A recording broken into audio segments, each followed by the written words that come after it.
ओम cream cream cream ह्रीम ह्रीम ह्रीम home home home दक्षिण कालिके cream cream cream ह्रीम ह्रीम ह्रीम home home home स्वाहा। माँ दक्षिण कालिके नमः। प्रसन्नो वरदो भव, प्रसन्नो वरदो भव, प्रसन्नो वरदो भव। सिद्ध साधक परिवार के इस चैनल में आपका स्वागत है। चैनल में गुप्त से गुप्त दुर्लभ साधनाएं चल रहे हैं। जानने योग्य बातों पर चर्चाएं भी होते आ रहे हैं। साथ ही साथ शक्तिशाली से अति तीव्र शक्तिशाली टोटके भी दिए जा रहे हैं। तो आज के इस आलोचना वाले कड़ी में हम पूर्ण आलोचना करने वाले हैं कर्म और लक्ष्मी रहस्य के विषय में। आप जानते हैं जीवन में कर्म को शोषित करने वाले देव भगवान पुरुषोत्तम और कर्म का पारितोषिक प्रदान करने वाली लक्ष्मी का समय समय पर पूजन, ध्यान, साधना, तपस्या, मंत्र जाप इत्यादि आवश्यक है। दैनिक क्रम में बाधाएं, समस्याएं, अड़चन इत्यादि तो आते ही रहते हैं। हार जीत भी होती रहती है, सुख दुख आते रहते हैं, परंतु जीवन निरंतर गतिमान रूप से इनके साथ ही आगे बढ़ता है और जीवन को आगे बढ़ाने का कार्य भगवान पुरुषोत्तम द्वारा किया जाता है और वे अपने पोषण कार्य के द्वारा वास्तव में हमारे कर्म क्षेत्र को पोषित करते हैं और लक्ष्मी इसका भुगतान करती हैं। कर्मों में कमी या भुगतान में कमी से जीवन चक्र उलझ जाता है। आप ये भी जानते हैं यह संसार कुरुक्षेत्र के सदृश है। ये बात लगभग हर व्यक्ति मानता है। कुरुक्षेत्र शब्द का यहाँ शाब्दिक अर्थ है कर्म का खेत। संस्कृत में कुरु शब्द की उत्पत्ति मूलतः क्रू धातु से हुई है, जिसका अर्थ है करना, कार्य करना या बनाना। क्रिया रूप में कुरु शब्द का अर्थ है आदेश देना, अर्थात तुम यह कार्य करो। क्षेत्र का अर्थ है खेत। यदि इन दोनों को जोड़ दिया जाए तो अर्थ होता है वह स्थान जहाँ क्रिया की जाती है। संसार में आने का अर्थ ही क्रियाशील होना है।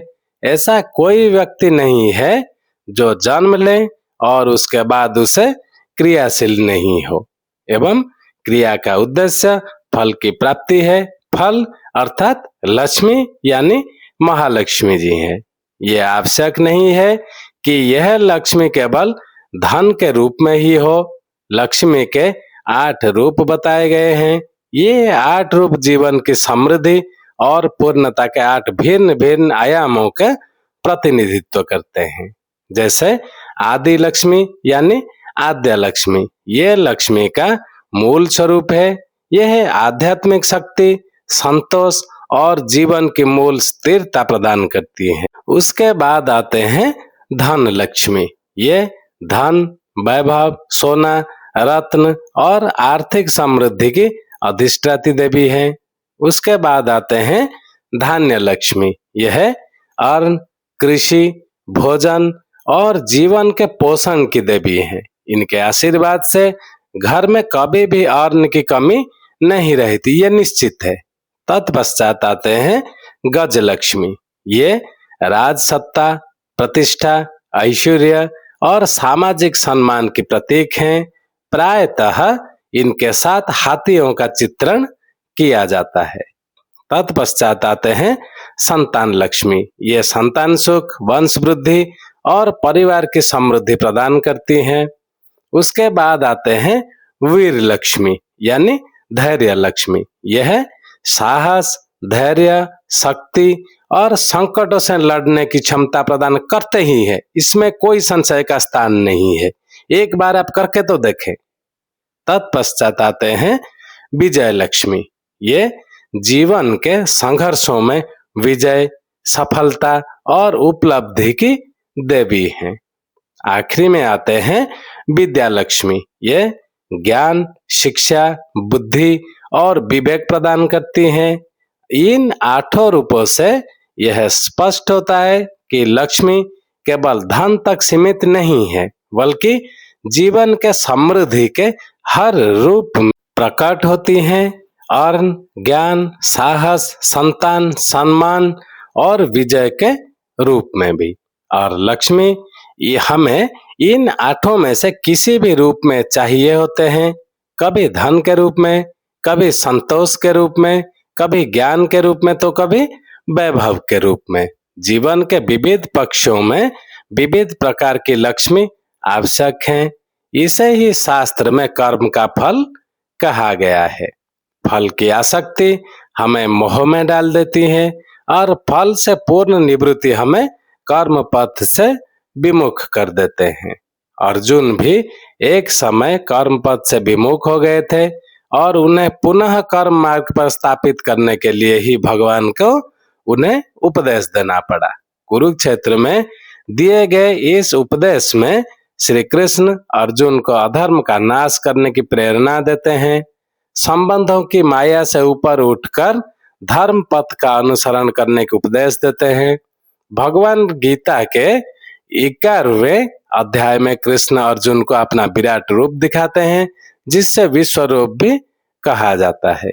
इस दिव्य रूप में अर्जुन ने पूरे ब्रह्मांड को भगवान के भीतर समाहित देखा, जिसमें अनंत मुख, नेत्र और दिव्य आभूषण थे।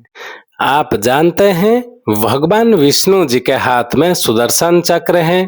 विष्णु का सबसे शक्तिशाली अस्त्र सुदर्शन चक्र है, जिसे उन्होंने अपने हाथ में धारण किया हुआ है, और यह अस्त्र जिस पर भी छोड़ा जाता है उसका संहार निश्चित होता है। अब बात करते हैं सुदर्शन चक्र का रहस्य क्या है। सुदर्शन चक्र वास्तव में इस सांसारिक चक्र का प्रतीक है, जिसमें जन्म लेते ही हम सब उलझ जाते हैं। यह चक्र हमें इस प्रकार उलझा कर रख देता है कि हम उसके आगे देख ही नहीं पाते, और यह उलझन लक्ष्मी जी की ही माया से उत्पन्न होती है। लक्ष्मी ही हमें मोहांध कर देते हैं और फिर हम सही और गलत के बीच इतने भ्रमित हो जाते हैं कि अनंत स्वयं भगवान को आकर अर्जुन को ज्ञान देना पड़ता है। अब अर्जुन तो भगवान के मित्र थे, इसीलिए भगवान उनसे प्रकट भी हो सकते थे और उसे अपना विराट रूप भी दिखा सकते थे, परंतु सामान्य मनुष्य भगवान का सखा नहीं होता। इसीलिए भगवान विष्णु ने अपने प्रिय पुरुषोत्तम मास में प्रत्येक व्यक्ति के लिए यह विधान रखा है कि यदि वह उनकी पूजा करे तो वह लक्ष्मी जी की प्राप्ति में आने वाली सारी बाधाओं को पार कर सकेगा और अपने कर्म पथ को स्पष्ट रूप से देख पाएगा। और यह दिव्य साधना हम अगले कड़ी में निश्चित रूप से देंगे, जिसका नाम है लक्ष्मी नारायण साधना। आप ये भी जानते हैं भगवान विष्णु और भगवती लक्ष्मी सृष्टि के संतुलन और संचालक के प्रतीक हैं। विष्णु जहाँ इस ब्रह्मांड के पालन करता है, वही लक्ष्मी उस पालन के लिए आवश्यक धन, ऐश्वर्य और समृद्धि की अधिष्ठात्री देवी है। यह दोनों शक्तियां एक दूसरे की पूरक मानी जाती हैं। साथ में विष्णु और लक्ष्मी का संबंध केवल भौतिक धन तक सीमित नहीं है, बल्कि यह जीवन के संतुलन, धर्म और सदाचार से भी जुड़ा है। अगर आप भगवत गीता में भगवान विष्णु कृष्ण रूप में कहते हैं योगक्षेम वराम्यहम, अर्थात जो भक्त श्रद्धा से उनका स्मरण करता है उसके योग आवश्यकताओं के प्रति और उसका क्षेम सुरक्षा का वो स्वयं वहन करते हैं, और यहाँ लक्ष्मी का स्वरूप उस योग में प्रकट होता है और विष्णु क्षेम के रूप में उसकी रक्षा करते हैं। लक्ष्मी जी चंचला कही जाती है, अर्थात वे स्थायी नहीं रहते, परंतु जहाँ विष्णु का निवास होता है वहाँ वे निश्चित ही स्थिर हो जाते हैं। इसका गूढ़ अर्थ यह है कि यदि जीवन में धर्म, सत्य और संयम जो विष्णु के गुण हैं हो तो जीव दो धन और समृद्धि स्थायी रूप से बनी रहती है। मनुष्य अपने जीवन में विष्णु के गुणों को धारण करें तो लक्ष्मी का आगमन एवं स्थायित्व स्वतः सुनिश्चित हो जाता है और यही इस दिव्य संबंध का वास्तविक संदेश है।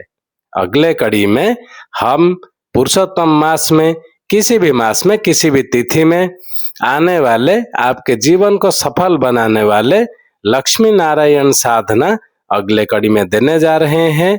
अगर हमारे कहे हुए बातें या हमारे द्वारा दिए हुए मंत्रों को आपको कोई भी काम में आते हैं तो हमारे चैनल को अवश्य सब्सक्राइब करें।